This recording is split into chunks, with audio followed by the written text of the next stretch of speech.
ఈరోజు వైఎస్ఆర్ కాంగ్రెస్ పార్టీ ఆధ్వర్యంలో వైఎస్ఆర్ కాంగ్రెస్ పార్టీ కీలక నాయకులతో రాయలసీమ జిల్లాలు నెల్లూరు ప్రకాశం పార్టీ నాయకులందరూ ఇక్కడ సమావేశమైన భేటీ అయిన ఈ సమావేశం దీనికి చాలా ప్రాముఖ్యత ఉంది. ఎంత ప్రాముఖ్యత అంటే ఇప్పుడు మీరు శైలజానాథ్ గారు చదివిన తీర్మానం చూస్తే ఆ కాపీలు మీ అందరికీ ఇస్తారు మీడియాకు. ఇందులో 3 ప్రధానమైన అంశాలు. ఒకటి, రాయలసీమ లిఫ్ట్ స్కీమ్ కొనసాగించాలా, కంటిన్యూ చేయాలా, పూర్తి చేయాలి. 2, ఆల్మట్టి డ్యామ్ పెంపును ఏదైతే ఇంకా బ్రిజేష్ కుమార్ ట్రిబ్యునల్ ఫైనల్ ఇది రాకుండానే వాళ్ళు అఫీషియల్గా అనౌన్స్ చేసి కర్ణాటక ప్రభుత్వం భూసేకరణ పనులు కూడా మొదలుపెట్టి కొన్ని చోట్ల ఎవాక్యుయేట్ కూడా చేయించారు, వాళ్ళ కాంపెన్సేషన్ కూడా పే చేసేని అంటున్నారు. తెలిసింది బహిరంగంగా చేస్తున్నారు, క్యాబినెట్ తీర్మానం చేసి. ఇప్పటికీ పర్మిషన్ లేదు, అప్రూవల్ లేదు, అనుమతులు లేవు. దానికి వ్యతిరేకంగా ఆల్రెడీ మహారాష్ట్ర హైకోర్టులో సుప్రీంకోర్టులో పిటిషన్ వేసింది. తెలంగాణ కూడా సేమ్ పార్టీ రూలింగ్లో ఉన్న తెలంగాణ కూడా వాళ్ళ గవర్నమెంట్ కూడా తీర్మానం చేసింది. కానీ మన రాష్ట్రంలో ఇంతవరకు దానికి సంబంధించి ఉలుకు పలుకు లేదు. అలాగే అప్పర్ భద్ర దానికి సంబంధించి ఎక్కడైతే మన అనంతపురం జిల్లా, పూర్వపు అనంతపురం జిల్లా అయితే ఇప్పుడు సత్యసాయి ఇదే ఎఫెక్ట్ అవుతుంది. తీవ్రంగా ప్రభావం చూపే, నెగిటివ్ ప్రభావం చూపే ఆ ప్రాజెక్టు దానికి సంబంధించి మా హయాంలో జగన్మోహన్ రెడ్డి గారి హయాంలో సుప్రీంకోర్టు ఛాలెంజ్ చేశాను తప్ప దాన్ని పరిశీ కూడా చేయట్లేదు. ఇంకా పోలవరం, ఏ పోలవరం నుంచి అయితే చంద్రబాబు నాయుడు మీరు ఎవ్వరు వరి కావద్దు, నేను తెచ్చి నీళ్ళన్నీ ఇక్కడ ఇస్తానంటున్నాడో 80,000 కోట్లతో అక్కడి నుంచి తెచ్చి అక్కడ ఎవరికైతే అలొకేట్ చేయాలో అక్కడికే దిక్కులేని పరిస్థితి వస్తుంది. ఎందుకంటే 45 మీటర్లు ప్లస్ ఎంతైతే ఉందో దాని నుంచి 41 మీటర్లకు తగ్గిస్తూ కేంద్ర క్యాబినెట్ తీర్మానం చేసింది. ఆయన చదివిన దాంట్లో అది కూడా ఉంది. ఆ క్యాబినెట్లో ఈయన ప్రతినిధి ఉన్నారు, చంద్రబాబు నాయుడు గారి ప్రతినిధి. సో ఆ పోలవరం కూడా అడ్డంగా అది నరికేస్తున్నారు. ఈ 3 కూడా రాయలసీమ లిఫ్ట్ దీనికి సంబంధించి ఫిబ్రవరి 3వ తేదీ 4వ తేదీ జనవరి మొదటి వారంలో తెలంగాణ ముఖ్యమంత్రి రేవంత్ రెడ్డి అక్కడే శాసనసభలో ఆయన అనౌన్స్ చేసి ప్రకటన చేసి మా మధ్య నాకు చంద్రబాబు నాయుడుకి మధ్య ఒక ఒప్పందం జరిగింది, నేను నా రిక్వెస్ట్ మేరకు ఆయన దాన్ని ఆపేశారని చెప్పారు. అప్పుడు బయటకు వచ్చి ఆ విషయం తెలిసి అందరం షాక్ గురై, ఏంటి మరీ ఇంత అన్యాయం, పూర్తి కాబోతున్న ప్రాజెక్టును ఎట్లా ఆపుతావు నువ్వు? అసలు రాయలసీమ, గ్రేటర్ రాయలసీమ, నెల్లూరు, రాయలసీమ ప్లస్ నెల్లూరు జిల్లాలు ముఖ్యంగా వాటికి అసలు మళ్ళీ దాని ఎడారి అయిపోయే పరిస్థితుల్లో మనకు నికర జలాల కేటాయింపు ఏదైతే 101 టీఎంసీ ఉందో దాన్ని వాడుకోవడానికి అవసరమైన గ్యారంటీ కోసమన్నా అది అవసరమైన నేపథ్యంలో అలాంటి దాన్ని ఇంత అన్యాయంగా అది కూడా పూర్తిగా వచ్చింది. కొత్తదన్నా అయితే నాకు ఆలోచన రాలేదో, లేదా ఇప్పుడు నాకు టైం లేదో, లేదా ఇప్పుడు నేను అంత పెట్టలేను, లేదా దీనికి అప్రూవల్స్ అన్ని తీసుకొచ్చే పనిలోనే ఏదో లాగొచ్చు.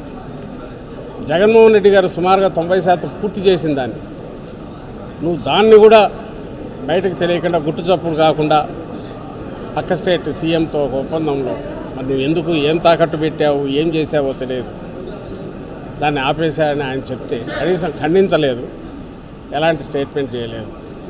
దాని మీద రియాక్ట్ అవుతున్నాం. మనకు అప్పటికే అన్ఫోల్డ్ అవుతున్న కొత్తవి ఆల్మట్టిది అప్పటికే ఇంకో పక్క ఇది అవుతుంది. పోలవరంది మీకు తెలుసు, మన ఎంపీ ఇదే కడప ఎంపీ అవినాష్ రెడ్డి గారు పార్లమెంట్లో కూడా దాని గురించి ప్రసంగించారు. అన్ని ప్రాంతాలకు ఒకేసారి ఈ 3 ఏళ్లలోనే నేను ఇంకా మళ్ళీ కోలుకోలేని దెబ్బ కొట్టాలని చంద్రబాబు నాయుడు గారు ఒక కృతనిశ్చయంతో ఆయన ప్రాముఖ్యతలేవో అవి చూసుకుంటూ వీటిని మొత్తం కట్టగట్టి పక్కన పడేశారేమో అని అనిపించే రకంగా షాకింగ్గా అందరికీ అనిపించింది. అందుకే ఆ రోజు జగన్మోహన్ రెడ్డి గారు ఇది తెలియగానే ఇంత ప్రాణాధారం ఇంత ముఖ్యమైనది ఇలాంటి దాన్ని ఎట్లా ఇది కాకపోవడం, ప్రజల్లో కూడా అవేర్నెస్ కావాలి.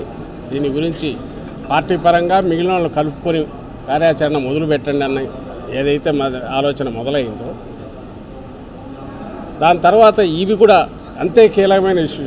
రాయలసీమ లిఫ్ట్ కోసం మనం ఇక్కడ కొట్లాడితే లేదా దీన్ని సాధించుకున్న ఆల్మట్టి అక్కడ పర్మిషన్ లేకుండా అది ఎత్తు పెంచితే ఇది నిష్ప్రయోజనం. మనకే కాదు, తెలంగాణ నోట్ల మట్టే పక్కన వాళ్ళు ఎన్ని చోట్ల బొక్కలు పెట్టుకొని ఏం చేసుకునే నీళ్ళు రావు.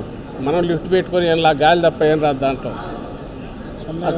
అక్కడ చెన్నైకి నీళ్లు పోవు, నెల్లూరుకి అసలు ఏది రాదు. అండ్ అక్కడేమో అది పనులు జరిగిపోతున్నాయి.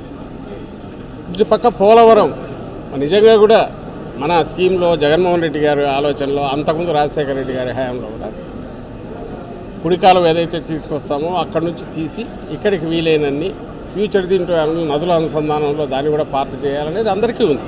But that is a part of grand scheme, పెద్ద దాంట్లో ఫ్యూచర్లో రాబోయేది. దానికి దిక్కుమొక్కుండదు ఈయన చేసిన దాని ప్రకారం. అయితే జగన్మోహన్ రెడ్డి గారు మా హయాంలో పోలవరం స్పిల్వే వరకు 45.72 మీటర్లు, 45 మీటర్ల ప్లస్ ఏదైతే ఉందో దానికి చేస్తే, ఇప్పుడు అది పూర్తి సెంట్రల్ ప్రాజెక్టు 41 మీటర్లకు వాళ్ళు వచ్చేసిన తర్వాత వీళ్ళు కిమ్మనకుండా ఎలాంటి దాని మీద అబ్జెక్షన్ కూడా రైజ్ చేయకుండా అక్కడ పార్ట్నర్ అయి ఉండి కూడా చంద్రబాబు నాయుడు గారని ఆయన ప్రతినిధి కానీ దాని గురించి ఏమీ ఇంకా అది కూడా అక్కడ కూడా ఆశలు ఏమనంటే సమాధి చేసుకోవాల్సింది. సో అది కేవలం ఒక బ్యారేజ్ కాబోతుంది. ఈ నేపథ్యంలో ఇది ఒక రాయలసీమ సమస్య కాదు, లేదా రాయలసీమ నెల్లూరు ప్రకాశం సమస్య కాదు, మొత్తం రాష్ట్రం సమస్య. ఎందుకంటే అటు ఉత్తరాంధ్ర కూడా ఆ నుంచి నీళ్ళు పోవాలి పోలవరం నుంచి. కృష్ణా గోదావరి జలాలకు సంబంధించిన దాని మీద మన రైతాంగం ఎవరైతే డిపెండ్ అయ్యి ఉన్నారో ఆయకట్టు ఏదైతే ఉందో మొత్తాన్ని ప్రొటెక్ట్ చేసుకోవాల్సిన సీరియస్ సమస్య. దీన్ని అడ్రస్ చేయను అనేది చెప్పకనే చంద్రబాబు నాయుడు గారు చెప్పారు. ఈ ఇష్యూని అడ్రస్ చేయను, రిజాల్వ్ చేసే ప్రయత్నం చేయను, నేను కూటమిలో పార్ట్నర్ అయినా సరే దీన్ని అడ్డుకునే ప్రయత్నం చేయను, నా హయాంలోనే వీటిని ఎలాగైనా ఆ స్టేట్స్ ఎవరు అనుకున్నారో వాళ్ళు పూర్తి చేసుకోవడానికి వాళ్ళకు బ్లాంక్ చెక్ ఇస్తాను అనేది చెప్పకనే చెప్తున్న నేపథ్యంలో రాష్ట్రంలో ప్రతి రైతు దీని గురించి ఆలోచించాలి, ప్రతి ఇంట్లో దీని గురించి చర్చ జరగాలి. ఈ విషయమై ఇది పొలిటికల్ ఇష్యూ కాదు, మొత్తం రాష్ట్ర ప్రయోజనాలకు సంబంధించిన ఇష్యూ. ఇది ఎవరికి వ్యతిరేకంగా చేస్తున్నది కాదు, మన హక్కులు మనం ప్రొటెక్ట్ చేసుకోవడానికి చేస్తున్న పోరాటం. దీంట్లో ప్రతి ఒక్కరూ చేయగలపాలి. అండ్ అందరూ కలిపి ప్రతి ఒక్కరూ తెలుగుదేశం పార్టీ నాయకులను, ఆ పార్టీ శాసనసభ్యులను, ఆ పార్టీ పార్లమెంట్ సభ్యులను, మంత్రులను, సాక్షాత్తు ముఖ్యమంత్రి చంద్రబాబు నాయుడు గారు, అలాగే ఆ పార్టీ ఆ కూటమిలో సభ్యులైన జనసేన నాయకులను, బీజేపీ నాయకులను ఎక్కడికెక్కడ నిలదీయకపోతే చంద్రబాబు నాయుడు గారికి ముక్తాడు వేయలేము. ఆయన కనీసం అబ్జెక్షన్ లెటర్ కూడా రాయించలేదు. ఒకటి, రాయలసీమ లిఫ్ట్కు సంబంధించిన పనులు ఇమ్మీడియట్ మొదలు పెట్టాలి. పక్క స్టేట్ చేస్తున్న అన్యాయంగా అక్రమంగా అడ్డగోలుగా చేస్తున్న పనులను కొట్టడానికి న్యాయపరంగా, అలాగే ఎన్డీఏలో పార్ట్నర్గా కేంద్రం మీద ఒత్తిడి తీసుకొచ్చైనా సరే వాటిని ఆపించే ప్రయత్నం చేయాలి. అలాగే తను భాగస్వామిగా ఉన్న కేంద్రం మీద అది ఆయన బాధ్యత, ఆయన పార్ట్నర్గా ఉన్నందుకు అడిషనల్గా తీసుకురావాల్సింది గురించి ఉన్నది కట్ చేస్తున్నాడు. మా హయాంలో, జగన్మోహన్ రెడ్డి గారి హయాంలో మేము పార్ట్నర్ కాకపోయినా అప్పుడు 45 మీటర్లకు మేము తెచ్చుకొస్తే ఈయన 41 మీటర్లకు ఈయన కుదించే రకంగా ఈయన దానికి తోడ్పడడం అంటే ఎవరికి ఉపయోగపడుతున్నారు, ఎవరి పక్షాన పనిచేస్తున్నారు, ఈయన ప్రాముఖ్యతలు ఏంటివి, ఈ లక్షల కోట్ల అప్పులు తెచ్చి ఎక్కడ పోస్తారు, ఏం చేయాలనుకుంటున్నారు. ఏమంటే పోలవరం నుంచి 80,000 కోట్లు నేను కాంట్రాక్ట్ తీసుకున్నాను అంటే 80,000 కోట్లు అంటే 10,000 కోట్లు కమిషన్ ఏదైనా వస్తుందని చూస్తున్నారు. అవి తెలియట్లా. కానీ ఒక గ్రాండ్ ప్లాన్ ఏదైతే అమలు కాదో, అమలయ్యేటి వాటిని, పూర్తి కావచ్చిన వాటిని అది పూర్తి చేయాలని ఆలోచన లేకుండా వాటిని పక్కకు తోసి ఏదైతే ఫ్యూచర్లో ఎప్పుడో ఒక డ్రీమ్ లాగా ఉండేదో ఇప్పుడు ఇంపాసిబుల్ టాస్క్, అసలు ఆలోచించడానికి కుదరందో వాటి గురించి పెద్ద మాటలు మాట్లాడతారు. వీలైతే ఆవేదన తీసుకొస్తే అది శాంక్షన్ చేసి కట్టుకోకపో అంటే ముందు 80,000 కోట్లకు ఫస్ట్ ఒక 8,000 కోట్లు 10,000 కోట్ల మొబిలైజేషన్ అడ్వాన్స్ ఇచ్చేసి తీసేసుకుంటే ఆ తర్వాత సంగతి తర్వాత చూసుకోవచ్చనే ఆలోచనలో ఉన్నాడో తెలియదు, కానీ దీపం ఉండగానే ఇల్లు చక్కదిద్దుకోబెట్టుకోవాలనే ఆలోచనలో ఉన్నాడేమో తెలియదు, కానీ అసలైన సమస్యను మాత్రం అడ్రస్ చేయట్లా. మరి వదలాలన్నా మనం అట్లే మీడియాకు చెప్తున్నాం. ఇతర రాజకీయ పార్టీలు ఎవరన్నా ఉన్నవి ఇంకా 2, 3 ఎవరైనా ఉంటే వాళ్ళైనా, ఎందుకంటే మేజర్ పార్టీలన్నీ ఒకటి, major opposition YSR Congress party. అలాగే జగన్మోహన్ రెడ్డి గారు మా పార్టీ నాయకుడు, మా అధ్యక్షులు, మాజీ ముఖ్యమంత్రి, ఆయన మొదలుపెట్టిన ప్రాజెక్ట్ రాయలసీమ లిఫ్ట్ దాన్ని నిలబెట్టుకోవడం, అలాగే రాష్ట్ర ప్రయోజనాల కోసం పోలవరం ఆయన పూర్తి చేశారు. అలాగే దానికి సంబంధించిన రావాల్సిన నిధులన్నీ రాబట్టుకున్నారు. అంతకుముందు తక్కువ ఆయన ఒప్పుకుంటే చంద్రబాబు నాయుడు గత గవర్నమెంట్లో అప్పటికైనా దాంట్లో దాంట్లో పార్ట్నర్, ఎన్డీఏలో పార్ట్నర్గా ఉన్నప్పుడే దాన్ని కుదించడానికి ఒప్పుకుంటే పాత రేట్ల ప్రకారం దాన్ని మళ్ళీ పెంచి కొత్త రేట్ల ప్రకారం తీసుకొచ్చే ప్రయత్నం చేసి సక్సెస్ఫుల్గా దాన్ని పూర్తి కూడా చేశారు జగన్మోహన్ రెడ్డి ముఖ్యమంత్రి గారు. ఇప్పుడు ప్రజలు ఇది కూడా ఆలోచించాలి, రైతులు ఆలోచించాలి.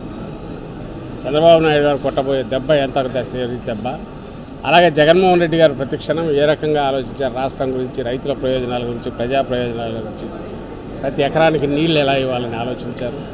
పెట్టిన ప్రతి రూపాయికి ఏ రకంగా ప్రాజెక్టు పూర్తి చేయడము, దాని నుంచి ఏం ఆశించామో ఆ ఫలితాలన్నీ రాబట్టడం ఎట్లా ఆలోచించారు. ఈయనేమో ప్రాజెక్టుకు ఏదంటే ఎక్కువ ఖర్చు ఎట్లా పెట్టి ఏ రకంగా ఖర్చు పెంచి దాంట్లో నుంచి పక్కకు డైవర్ట్ చేయాలనేది, లేదా పక్క స్టేట్స్ ఏదైనా చేసుకుంటుంటే మరి వాళ్ళ దగ్గర ఏం ప్రయోజనాలు వస్తున్నారో, ఎందుకు మౌనం పాటిస్తున్నారో, మొహమాటం ఏందో కూడా మనకు అర్థం కావట్లేదు. కనీసం మాట వరుసకైనా దాన్ని వ్యతిరేకిస్తున్నామని చెప్పడము, ఒక అసెంబ్లీలో తీర్మానాలు చేయడము, లేదా సెంటర్కు అబ్జెక్షన్ కూడా చేసేవాడు, ఎందుకంటే తను సెంటర్లో పార్ట్నర్, అక్కడ రైజ్ చేసి ఇన్ఫ్లుయెన్స్ చేసి ఇంప్రెస్ చేయడము, ఇవన్నీ చేయకపోవడం ద్వారా తన ప్రాముఖ్యతలు ఏవనేది ఆయన చెప్తున్నప్పుడు, మా ప్రాముఖ్యతలు ఇవి వైఎస్ఆర్ కాంగ్రెస్ పార్టీ, అలాగే మా అధినేత, మా అధ్యక్షులు, మాజీ ముఖ్యమంత్రి జగన్మోహన్ రెడ్డి గారు ఇప్పటికే మనం స్పష్టంగా చెప్తున్నాము. ఇప్పుడు కూడా నెక్స్ట్ కార్యాచరణలో కూడా అది ముందు ఉండి ఈ పోరాటాన్ని నడుపుతాం. కలిసి వచ్చే వాళ్ళందరినీ దీంట్లో ఈ ఉద్యమంలో కలుపుకోవడంతో పాటు ప్రజలందరూ దీంట్లో పార్టిసిపేట్ చేసే రకంగా మేము ముందుకు అడుగులు వేస్తాం. ఆ దిశగా ఈరోజు మొత్తం ఈ పాత 6 జిల్లాలు ఏదైతే రాయలసీమ 4 జిల్లాలు, నెల్లూరు, ప్రకాశం జిల్లాలు ఉన్నాయో అక్కడి అధ్యక్షులు, అలాగే అసెంబ్లీ కోఆర్డినేటర్లు, ఎమ్మెల్యేలు, మాజీ శాసనసభ్యులు, మాజీ పార్లమెంట్ సభ్యులు, పార్టీ కీలక నాయకులు అందరితో ఈరోజు ఇక్కడ కలిశాం. ఈరోజు కలిసిన దాంట్లో మొన్న ఎలాగైతే నందికొట్కూరు పోతిరెడ్డిపాడు దగ్గర ఫిబ్రవరి 5వ తేదీ ఫస్ట్ ఒక అందరం కలిసి పెద్ద ఎత్తున అక్కడ ఒక అవేర్నెస్ క్రియేట్ చేయడానికి వీలుగా ఆ రోజు శంఖం పూరించాము. దాని తర్వాత నెక్స్ట్ కార్యాచరణ చర్చించడానికి ఇక్కడ అందరం సమావేశమైన దాంట్లో ప్రధానంగా అనుకున్నది ఈ అవేర్నెస్ పెంచడానికి, ఎన్లైటన్ చేయడము, అలాగే పబ్లిక్ నుంచి కూడా సీరియస్గా వాళ్ళ ఇన్వాల్వ్మెంట్ పెంచడము, కలిసి వచ్చే పార్టీలు, రాజకీయ పార్టీలను దీంట్లో కలుపుకోవడం, కలిసి వచ్చే పార్టీలను, ప్రజా సంఘాలను, ఇరిగేషన్ మీద, అగ్రికల్చర్ మీద మమకారం ఉండి దానికోసం పోరాడుతున్న మొదటి నుంచి ఉద్యమిస్తున్న నాయకులను, సంఘాలను, వీటన్నిటిని కూడా భాగస్వాములను చేసుకుంటూ తద్వారా దాని నుంచి మళ్ళీ ప్రతి గ్రామంలో, ప్రతి ఇంట్లో చర్చ జరిగి వాళ్ళు కూడా దీని అవేర్నెస్ పెంచి, అవగాహన పెంచి, ప్రతి ఒక్కరూ నేను ఇంతకుముందు అన్నట్టు ఈ కూటమి ప్రభుత్వాన్ని, దానికి నేతృత్వం వహిస్తున్న చంద్రబాబు గారిని మీరు చేస్తున్న తప్పు ఇమ్మీడియట్ దీనికి తక్షణం కరెక్ట్ చేసుకొని ఈ తీర్మానాల్లో ఏవైతే చెప్పామో వాటిని గురించి ఒత్తిడి తీసుకొచ్చే రకంగా ఆ ప్రాసెస్లో అవసరమైతే తెలుగుదేశం పార్టీ నాయకులకు ముందు అప్పీల్ చేయడము, అలాగే కూటమి నాయకులందరికీ అప్పీల్ చేయడము, అక్కడికి వాళ్ళు దానికి కన్విన్స్ కాకుండానో, లేకుంటే వాళ్ళ ప్రయోజనాల కోసమో, లేదా వాళ్ళకున్న దీనివల్ల దూరంగా జరుగుతుంటే వాళ్ళ మీద ఒత్తిడి తీసుకురావడం, ఇవన్నీ కూడా ఈ కార్యక్రమంలో భాగమవుతాయి. ఇందులో కలిసి వచ్చే ఫోర్సెస్ను కలుపుకోవడంతో పాటు కళాశాలలు కానీ, యూనివర్సిటీలు కానీ అక్కడ కూడా యువతను కూడా కలుపుకోవడం, వాళ్ళలో చర్చ జరపడం, ఇవన్నీ కూడా భవిష్యత్తు కార్యాచరణలో భాగంగా ఉంటాయి. మీరు కూడా ఫాలో అయ్యారు. వీటికన్నిటికీ రూపం ఇచ్చే కార్యక్రమం నెక్స్ట్ మళ్ళీ వచ్చే వారంలోనూ, వచ్చే వారం 10 రోజుల్లో ముఖ్యమైన నాయకులు అందరం కూర్చొని మళ్ళీ చర్చించో అధ్యక్షుడి ముందు ప్రపోజల్ పెట్టి ఆయన ఇది తీసుకొని ఆయన కూడా భవిష్యత్తులో జగన్మోహన్ రెడ్డి గారు కూడా దీని విషయమై వస్తారు. కొంత ఒక మూమెంట్ కొంత ముందుకు సాగాక. కానీ ఒక్కటి మేము చెప్పదలుచుకున్నది అయితే ఇది పొలిటికల్ ఇష్యూ కాదు.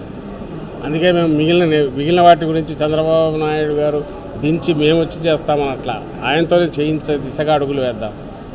దీనికి అందరూ నడుము కడదాం. ఈ విషయంలో మీడియా సహకారం కూడా కోరుతున్నాం. ఎందుకంటే ఇది రాయలసీమ ఇష్యూ ఒకటి కాదు, రాష్ట్రం మొత్తానికి సంబంధించిన ఇష్యూ. అలాంటివన్నీ కలిపి మేము ముందుకు తీసుకొస్తున్నాం. భవిష్యత్తులో ఇక్కడ నుంచి మిగిలిన ప్రాంతాల్లో కూడా సమావేశాలు జరిపి రైతు నాయకులను వాళ్ళను కలుపుకొని అక్కడ కూడా ఇలాగే సమావేశాలు జరిపి వీలైతే దీనికి సంబంధించి ఏదైనా జేఏసీ లాంటిది కూడా ఫామ్ చేసేవిగా ఆలోచిద్దాం.